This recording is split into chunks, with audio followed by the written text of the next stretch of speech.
You're watching KION News Channel 546. Now at 11, protesters on the peninsula tonight calling for action after recent mass shootings. What they want from President Trump. I have a 3-year-old son and we want him to have his grandma around a little longer. Plus, an emotional plea from a Gilroy family after a suspected thief snags their backpack. What's inside that's so valuable, and the promise from police. Plus, they say never turn your back on the sea. The reason why, all caught on camera tonight.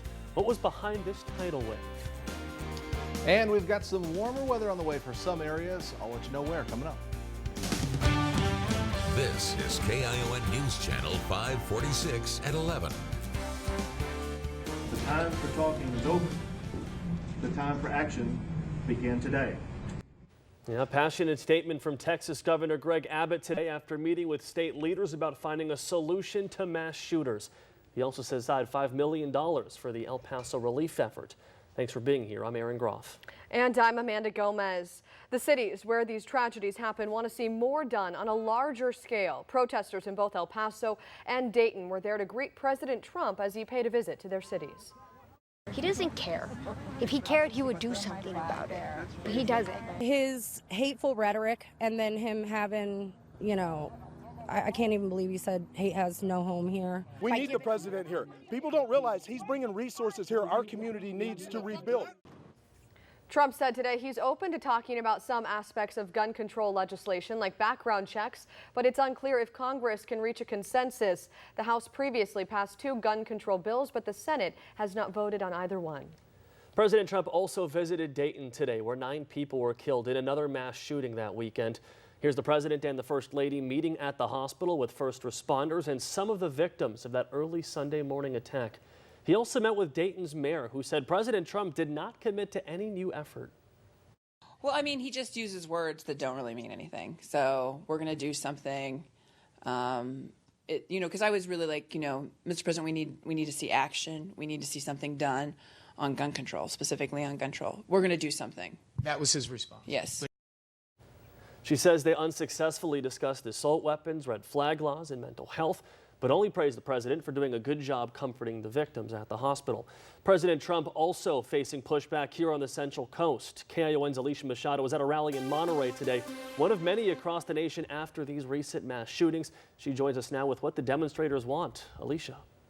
Aaron, Amanda, demonstrators say they wanted to take a stand against hateful and racist rhetoric, including white supremacism. And after the El Paso shooting, the group wants government leaders to take action protecting the country against the violent acts. Hey, hey, ho, ho. White supremacy has got to go. A call to action in Monterey Wednesday against white supremacist ideologies. Demonstrators gathered together at Window on the Bay for an event hosted by the local Women's March chapter, targeting hate and racism. I think the #1 thing that needs to be done is to stop spewing hatred from positions of power. We want to end white supremacy. We are people of privilege, and it's our responsibility to stand up and say, stop this now. Their messages Wednesday night were aimed at President Trump, who they say is contributing to what they're trying to stop. While they were met with honks of support, other drivers shouted in favor of the president. This comes just days after a deadly mass shooting in El Paso, Texas, where the suspected killer is believed to have written an anti-immigrant manifesto. The attack sent shockwaves across the nation and right here on the Central Coast. Monterey resident Colleen Anderson grew up in El Paso. With family still there, this issue weighs heavily on her heart. It's really sad. It's heartbreaking. My sister could have been at that Walmart. Her family members are safe, but demonstrators want action from Congress to prevent future gun violence, including background checks, something President Trump has said he supports. I think background checks are important.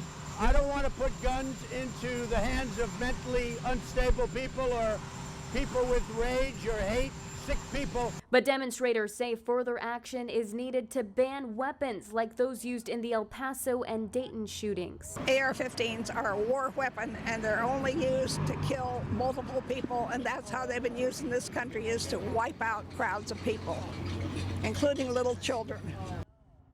Congressman Jimmy Panetta is one of more than 200 Democratic members who signed this letter right here to Senate Majority Leader Mitch McConnell, demanding he call the Senate back in session to vote on gun violence prevention legislation. No word yet on if the Senate will reconvene. Back to you. All right, Alicia, thank you. And a warning about donation scams in the wake of these mass shootings. According to the Department of Homeland Security's cyber agency, here are 3 things you should consider to avoid becoming a victim. Number 1, research the charities or campaigns yourself and be sure you know where your money is going. Next, be careful when opening email attachments. And finally, beware of fake accounts and donation ads on social media. We're going to continue to follow this story as it develops and we learn more. You can follow along online and on our KION 546 news app.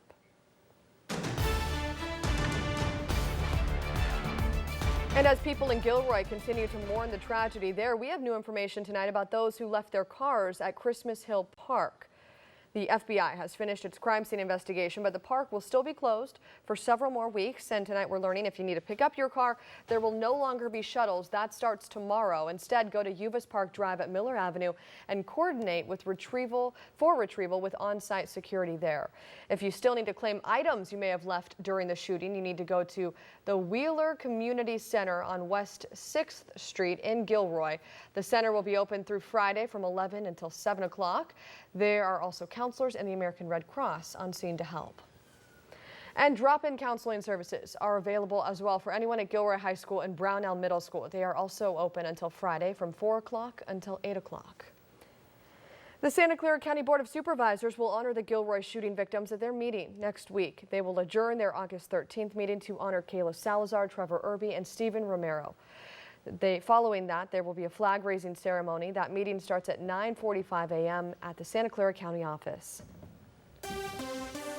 We move to your crime alert now. A pair that police are calling thieves are behind bars tonight. Rosa Best and Francis Humes were discovered back in late July at the Monterey airport. The Del Rey Oaks Police Department says they were trying to trade in a stolen car at a rental car service. A search of that car allegedly turned up drugs, money, a gun, and IDs of potential victims. Police say they've been involved in several burglaries and credit card fraud incidents.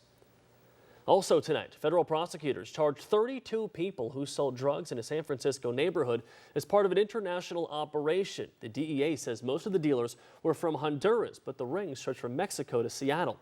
The agency says people went into the Bay Area daily to sell these drugs. A man convicted of more than 24 rapes in the 80s was denied parole at a hearing today.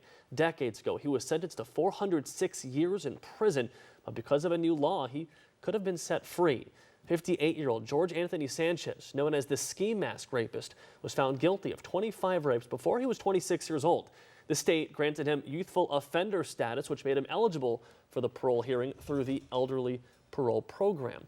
Sanchez is housed at the correctional training facility in Soledad.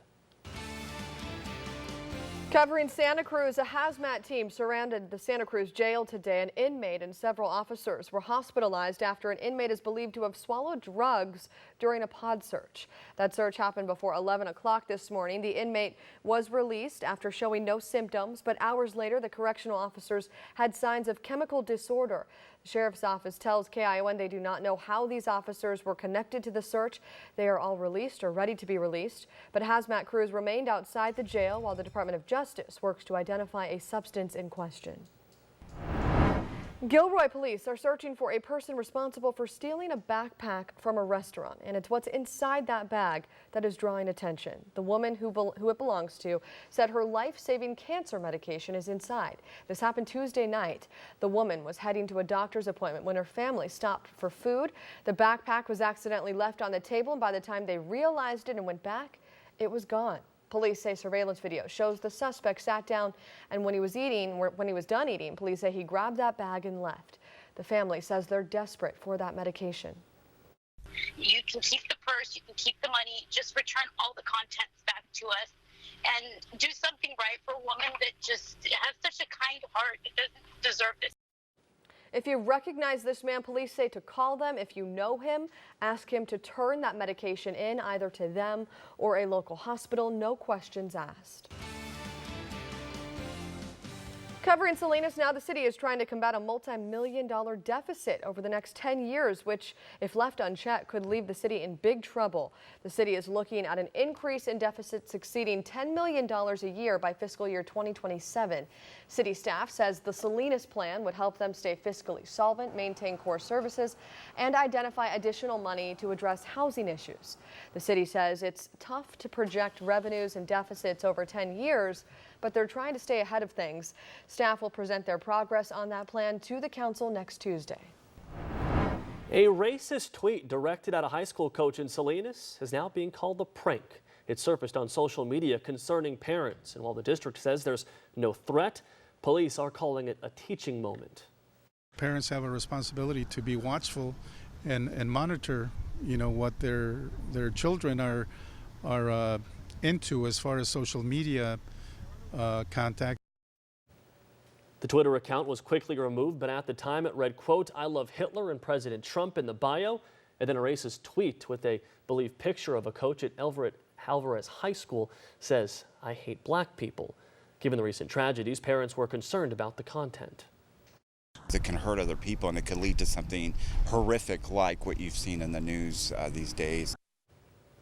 Once officers and the school decided the post was not a real threat, they informed parents. Turns out students admitted to making the fake account. The principal says those kids expressed remorse, but their actions are reprehensible.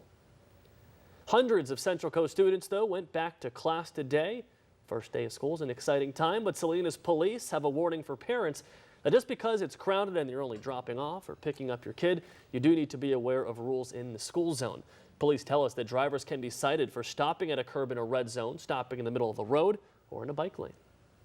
I think it is dangerous because it's like one of these days you guys are going to be like either like looking somewhere else, and then the kids are crossing by, you guys don't see the lights, and then boom, you're going to like run over a student or something. Citations were already given out this afternoon at Everett Alvarez High School. Police say heavy enforcement near school zones will continue through the week. And now, Chief Meteorologist Dan Siaka with your Weather Authority forecast. All right, many kids already headed back to school. I know some districts in Salinas and Monterey will be attending tomorrow. And here's what your kids can expect on the way out the door. Temperatures in the 8 a.m. hour in the upper 50s. Mostly cloudy skies, a little bit misty out there. Perhaps a little patchy fog also in some of our inland areas and up in the hills. By lunchtime, we'll see the sun start to make its way back through, and we'll see partly cloudy to mostly sunny skies for the rest of the day, and temperatures in the mid to upper 60s. Should be a pretty nice day for the kids out there around the Central Coast. Now, here's a look at the big picture right now. Big ridge of high pressure off to our southeast. That's our monsoonal high. But it's the strengthening trough of low pressure here on the west coast that has been a little bit more impactful on our weather, in the way that it has helped deepen our marine layer. So without high pressure pushing down on the marine layer, it allows it to expand upward and really inland. And that's why we saw cooler temperatures for our inland cities today. Widespread low clouds in the inland cities this morning. But once that sun came out this afternoon and started to clear us out, we saw some good mixing, and our coastal areas actually warmed up a bit. What can you expect for the rest of the week and into the weekend? Well, I'll tell you exactly what in the full forecast coming up. Dan, thank you. Back to school, though. Some kids still have a few more days of summer left. Here's a list of some schools that'll be heading back to class a little later this month. Next round is on the 12th, and then later this month, Santa Cruz districts return on or around August 27th. For a full list, go to our website, KION546.com. A powerful wave sweeps people off their feet in China. The whole thing caught on camera. Plus, a woman has an unfortunate run-in with sea life on a fishing trip.